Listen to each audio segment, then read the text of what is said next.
నమస్కారం. నా పేరు ఆచార్య కోట నందకిషోర్.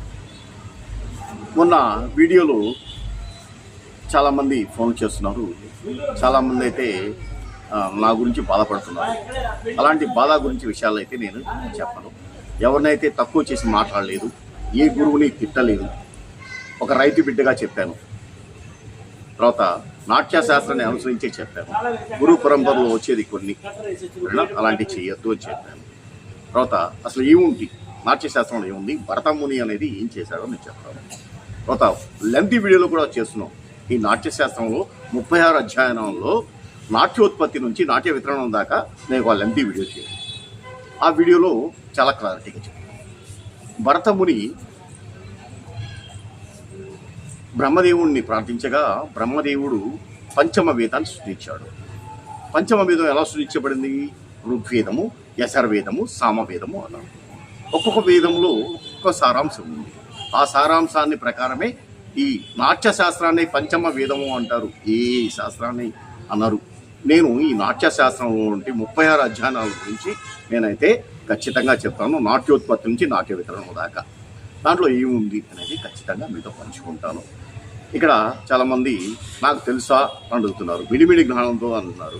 మిడిమిడి జ్ఞానం అయితే కాదు.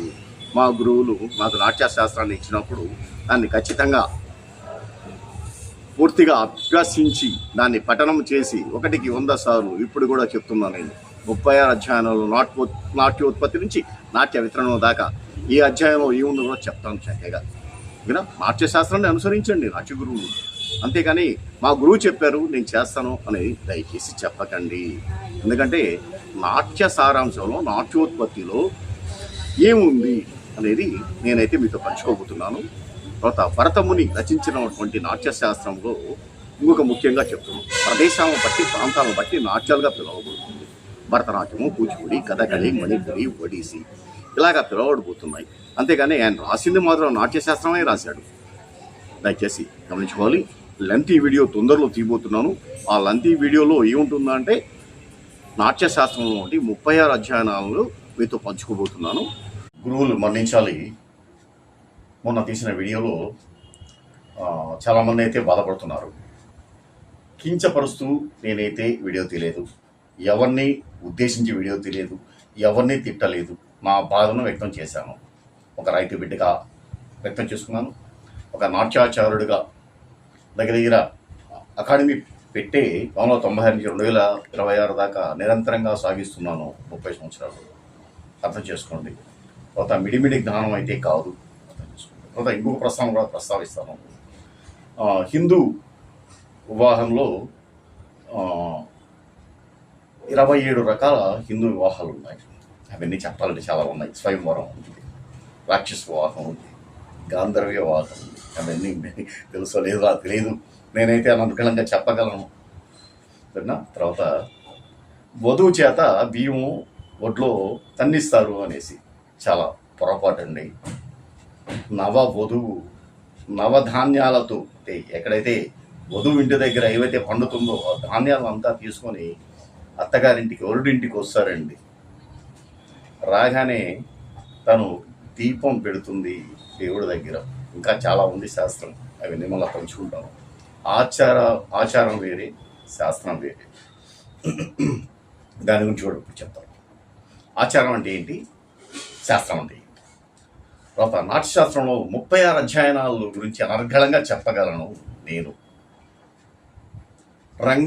రంగ ప్రవేశము, పూర్వరంగము దాంట్లో చదువుకుంటే చాలు, లేదా 36 అధ్యాయాలను పఠించండి.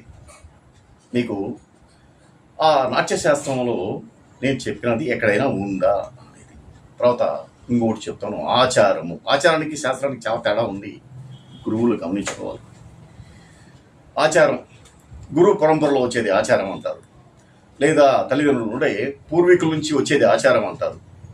ఆచారానికి శాస్త్రానికి అసలు సంబంధం లేదండి. బాగా ఇప్పుడు అర్థమైంటున్నాను. అంటే నా తల్లిదండ్రులు నాకు ఒకటి నేర్పించారు. ఒక రైతుగా పొలంలో పండించే విధంగా నాకు ఒకటి నేర్పారు. తర్వాత మా తల్లిదండ్రులు నాకు పూజా విధానంలో ఒకటి నేర్పుకుంటారు. శాస్త్రంలో అలా ఉండదండి. శాస్త్రం ప్రకారం ఉంటుంది. నేను శాస్త్రం గురించి మాట్లాడాను. నాట్యశాస్త్రంలో ఎక్కడ ఈ పదం అయితే లేదు. అంటే నేను ఏదైతే వీడియో ఉందో ఆ వీడియోలో నేను చెప్పినది మీకు అర్థమవుతుంది. ఇప్పటికి అర్థమైనా కొంతమంది ఆవేదన పడిపోతున్నారు, మమ్మల్ని ఏదో తిట్టేశారు చేశారు. మీరంతా చేస్తున్నది ఆచారము. నేను వ్యవహరించేది నాట్యశాస్త్రాన్ని అనుసరించి. మా గురువులు ఎలా చెప్పారు నాకు నేను అలా ఆచరిస్తున్నాను. నాట్యశాస్త్రం ప్రకారము మా గురువులు మాతో చెప్పినటువంటి ఇది నాట్యశాస్త్రాన్ని అనుసరించండి అనేసి. ఇప్పటికైనా మారండి. ఇప్పటికైనా ఆచారాలు వేరే, నాట్యశాస్త్రం వేరే. దయచేసి గురువులందరూ గమనించుకోవాలి. ఆచారాలని ఎక్కడి నుంచి వస్తుంది గురు పరంపర వస్తుందా, నాట్యశాస్త్రంలో ఉందా అనేది. ఇంకొంతమంది కూడా ప్రస్తావించారు. తర్వాత కొంతమంది రాసిన పుస్తకాల్లో ఉందండి. నేనే చెప్తున్నాను.